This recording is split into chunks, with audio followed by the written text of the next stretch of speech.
आजाद ख्याल से बात कर लेते हैं। हेलो। हेलो। हेलो। हाँ जी, क्या हाल है, कैसे हैं आप? ठीक ठाक, आप सुनाएं कैसे हैं आजाद सर? वालिद आजाद सर, नहीं, सॉरी। वाले। हाँ। अच्छा, क्या सर जी, हाल है, मेरा क्या एक बात? सवाल है। जी जी, करें।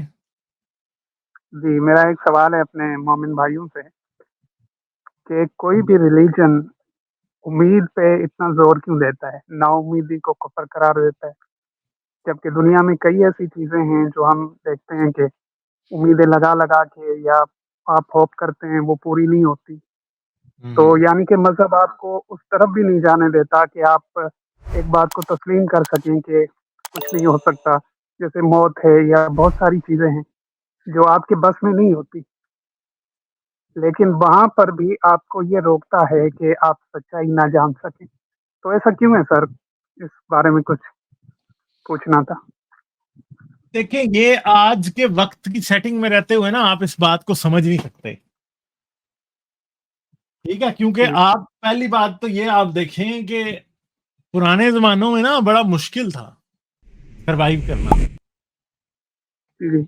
अगर आपको दांत का दर्द लग गया तो आपका कोई क्विक इलाज नहीं होना। ये नहीं होना कि जी आप आज से 2000 साल पहले या 1000 साल पहले के आप जाएंगे तो एकदम ही कोई आपका दांत निकाल देगा और एंटीसेप्टिक दे देगा और एनेस्थीसिया दे के आपका दांत निकालेगा। ठीक है। आपको पेन आपकी जिंदगी का एक लाजमी हिस्सा थी। ठीक है। और पेन के बगैर आप गुजर नहीं सकते थे दुनिया से। बिल्कुल। आपके बच्चे आप देखें, आप 1 आउट ऑफ मेरे ख्याल है 5 वुमेन जो है वो चाइल्ड बर्थ में मरती थी दुनिया में। ठीक है। तो आप मुझे बताएं कि क्या हालत थी दुनिया की। आपकी हड्डी टूट गई तो आप पूरी जिंदगी के लिए माजूर हैं, क्योंकि वो ठीक नहीं हो सकती। ऐसे प्रॉपरली ही। तो किसी सूरत भी ठीक नहीं हो सकती, आप मजूर हो जाएंगे। टांग की हड्डी टूटने का मतलब था आप मजूर हो जाएंगे। आपके बच्चों को पैदा होते ही पोलियो हो जाएगा। ठीक है। बिल्कुल। तो पोलियो भी इतना ज्यादा इंसिडेंस होता था उसका कि हर गांव में आपको बच्चे मिलते थे पोलियो वाले। तो सही। हर वक्त ही कोई ना कोई तमाशा जो है ना वो चलता रहता था दुनिया में। ठीक है। तो ये जो चीज है ना, ये चीज में मजहब ही एक उम्मीद होता था, झूठी उम्मीद, पर होता मजहब ही बिल्कुल। था।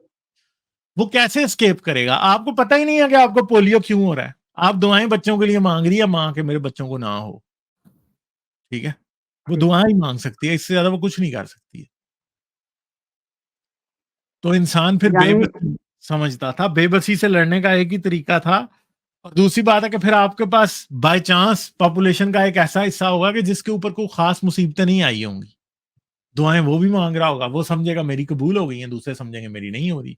जिसको लगेगा कि उसकी कबूल हो गई हैं वो कहेगा कि हाँ जी मैं जो हूं ना क्या करूंगा कि वो खुदा की बड़ी तारीफें करेगा। और दूसरी बात है कि मैं आपको एक बात बताता हूं। इंडिया में एक दरगाह है, मैं कल कुछ दिन पहले एक उसकी शॉर्ट किसी ने यूट्यूब पे बनाई थी तो वो मैं देख रहा था। तो वो इस बात को समझने में ये बात आपको खासी उम्मीद देगी कि कैसे कि उस दरगाह में ना एक तालाब है, उस तालाब में एक देग है। देग आप समझते हैं ना क्या होती है? जी। बिल्कुल। बिल्कुल। उसमें एक देग है। और लोग उस दरगाह पे जाके ना जो बे औलाद होते हैं वो मांगते हैं मुरादें कि हमें औलाद हो जाए। बिल्कुल। वो मुराद मांग के चले जाते हैं। फिर क्या होता है कि जी जब उनकी औलाद हो जाती है ना वो अपनी औलाद को लेके आते हैं और उस देग में डाल के ना उसके अंदर तालाब में उसको एक चक्कर लगवाते हैं। ठीक है। देग में डाल के ठीक। तालाब में फेंक देते हैं औलाद को। फिर वो थोड़ी देर बाद घूम के वो देग वापस आ जाती है, दूसरी तरफ से जाके पकड़ लेते हैं उसको। छोटा सा तालाब है। अब मसला ये है कि ये एक स्पेक्टिकल है। स्पेक्टिकल मतलब क्या? ये एक ड्रामेबाजी है, या ये एक ऐसी चीज है कि हर कोई देखेगा इसको। जो भी उस दरगाह पे जाएगा तो हर दिन में हो सकता है कि एक दिन में अगर उधर 1000 लोग दुआएं मांगने आते हैं, मन्नत मांगने, तो हो बिल्कुल। तो सकता है उनका कि वो आज की अच्छा बन साइंस जाता है। आज की साइंस की वजह से किसी और वजह से साइंस की वजह से हो सकता है कोई आदमी किसी टाइम हेल्थ प्रॉब्लम से गुजर रहा था, उसकी औलाद नहीं हो रही थी, बाद में वो ठीक हो गया। तो वो क्या होगा कि जी वो 1000 बंदे में से 10 बंदा या 1000 बंदे में से, आज तो डॉक्टर भी हैं, आज वो जाहिर बात है जो दरगाह पे आता है वो फर्टिलिटी क्लिनिक भी साथ जा रहा होता है, काम फर्टिलिटी क्लिनिक वाले कर देते हैं। तो होता क्या है, वो वापस आता है उस दरगाह पे, ठीक है, और क्या करता है कि उस दरगाह के ऊपर जाके वो क्या करता है, फिर वो अपने बच्चे को उस देग में डाल के जब उसमें से घुमाता है, तो आसपास खड़े हुए हजारों लोग जो हैं वो देखते हैं कि ओहो देखो जी इसने मन्नत मानी थी, इसको औलाद मिल गई। जिसको नहीं मिली उसने तो वापस नहीं आना। कोई ऐसी देग तो नहीं रखी हुई ना वहां पे, अगर 2 देगें होती ना, कि एक देग में जिसका बच्चा हो जाता है वो वहां पे देग में औलाद को डाल के और घुमाता, और दूसरी देग ऐसी होती जिसमें अगर आपकी औलाद नहीं हुई तो आपने ईंट डाल के एक आपने उसमें घुमाना है। तो आपको ये लिटरली वो लोग जो कि ईंटें डाल के घुमा रहे होते हैं ना, वो 990 नजर आते, और जो आपको देग में औलाद को डाल के घुमाते ना, वो आपको सिर्फ 10 नजर आते।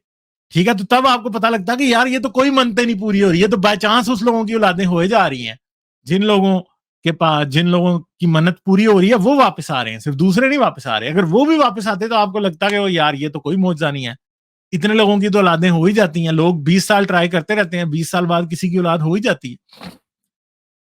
तो ये वो डिफरेंस है जो कभी नजर नहीं आता।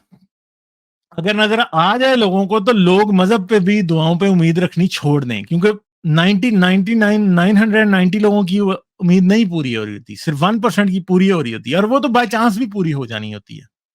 ठीक है, फर्ज करें कि हम 100 लोग ले लें और उन 100 लोगों में लोगों को किसी बात में आप ना भी कहें कि वो दुआ मांगे, एक ऐसा मसला होगा जिसपे उन 100 में से किसी ने भी दुआ नहीं मांगी, तो उनमें से 10 का वो फिर भी पूरा हो जाएगा, ठीक है, या 5 का पूरा हो जाएगा या 1 का पूरा हो जाएगा। ठीक है, अब एक उस बंदे के सर के ऊपर आप ताज डाल दें या सींग लगा दें, तो फिर आपको सारी तरफ पता लगेगा कि यार ये तो वाकई जो है ना काम कर रहा था। ठीक है, तो ये बातें हैं बेसिकली। दुआ का जो इंसिडेंस है ना वो उतना ही होता है, मगर मसला ये है कि जिसकी कबूल हो जाती है ना, वो दुआ कबूल होने को भी इंसान एज ए अचीवमेंट लेता है और सारी दुनिया को बताता है मैंने इस बारे में बड़ी दुआएं मांगी थी, मेरी पूरी हो गई। ठीक है, तो यही उम्मीद है। और इंसान जिसकी पूरी हो जाती है ना, एग्जाम्पल उसको लेता है, जिसकी नहीं पूरी होती ना उसको नहीं लेता। जिसकी नहीं पूरी होती ना वो भूल जाता है कि मेरी नहीं पूरी हुई थी। हाँ जी, मैं अब एक सिंपल बात मानता हूँ, मैं जब स्टूडेंट लाइफ में था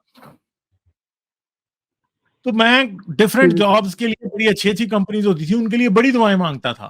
ठीक है, अगर उनमें से किसी की मेरी जॉब लग जाती तो मुझे ये बात याद रहती कि यार मैंने उसके लिए दुआएं मांगी थी और मेरी पूरी हो गई। ठीक है, मैं एक सिंपल बात करता हूँ कि मैं जब पाकिस्तान में था तो मैंने अमेरिका का वीजा भी 1-2 बार अप्लाई किया था, नहीं लगा था। ठीक है, तो ये ऐसी बात होती, मेरी मेरी जगह कोई दुआएं मांगने वाला बंदा होता था, उसने वीजा लग जाता उसका, तो उसने कहना था मेरी दुआएं पूरी हो गई हैं। ठीक है, नहीं लगता जब आपका तो आप याद नहीं रखते। आज मैं अमेरिका वैसे पहुंचा हूं तो मुझे वो वीजा नहीं, वो दुआएं नहीं याद आ रही। नहीं तो जो जो बंदा उस तरह से पहुंचा है, दुआएं मांग मांग के अमेरिका का वीजा लेके पहुंचा है, तो वो तो बड़ा मानेगा कि हाँ भाई ये तो मेरी खुदा ने सुन ली थी। मगर मुझे पता है मेरी कोई खुदा ने नहीं सुनी, मैं तो एक और वजह से आया हूं ना, जो भी मेरा था सिलसिला। ठीक है, तो बातें ये हैं कि लोग दुआएं वो वाली याद रखते हैं और उनको एग्जाम्पल बनाते हैं।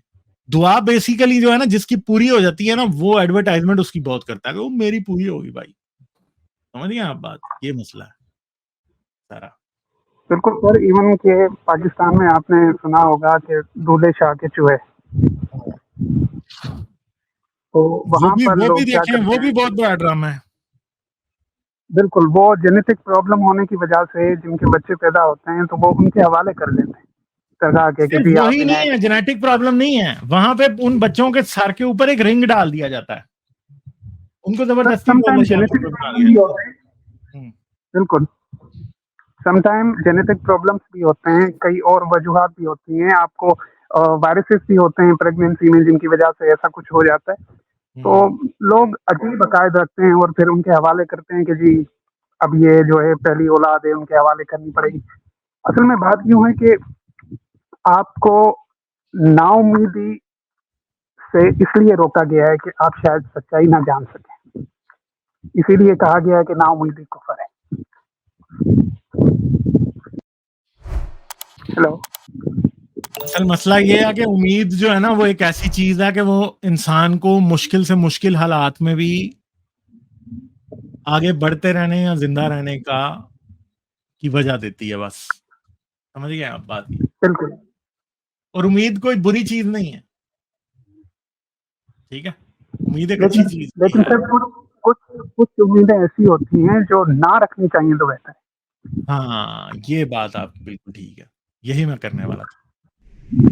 क्योंकि हकीकत में जिंदगी बहुत ही एक तरीके से और उसूलों से चलने वाली चीज है। ये किसी रूहानी चीज या कोई ऐसी, मुझे नहीं लगता कि इसके पीछे कोई ऐसी चीज हो जिसपे हम खाम खा की बैठ के उम्मीदें लगाएं और फिर जब वो उम्मीदें टूटें तो इंसान को तकलीफ हो।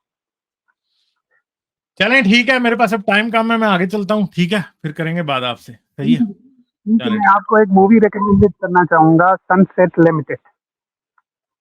अच्छा, मेरे पास अगर टाइम होगा तो मैं तभी देखूंगा, ठीक है? जरूर जरूर देखिएगा, बहुत ही जबरदस्त टॉपिक पे दो लोग बहस करते हैं, इसके अलावा कुछ भी नहीं। चलें ठीक है, ठीक है, ओके, शुक्रिया। Thank you, bye bye. Like, share और सब्सक्राइब करना मत भूलें। इसके साथ साथ आप मेरे चैनल को पेट्रियन पर सपोर्ट कर सकते हैं। पेट्रियन का लिंक वीडियो की डिस्क्रिप्शन में है।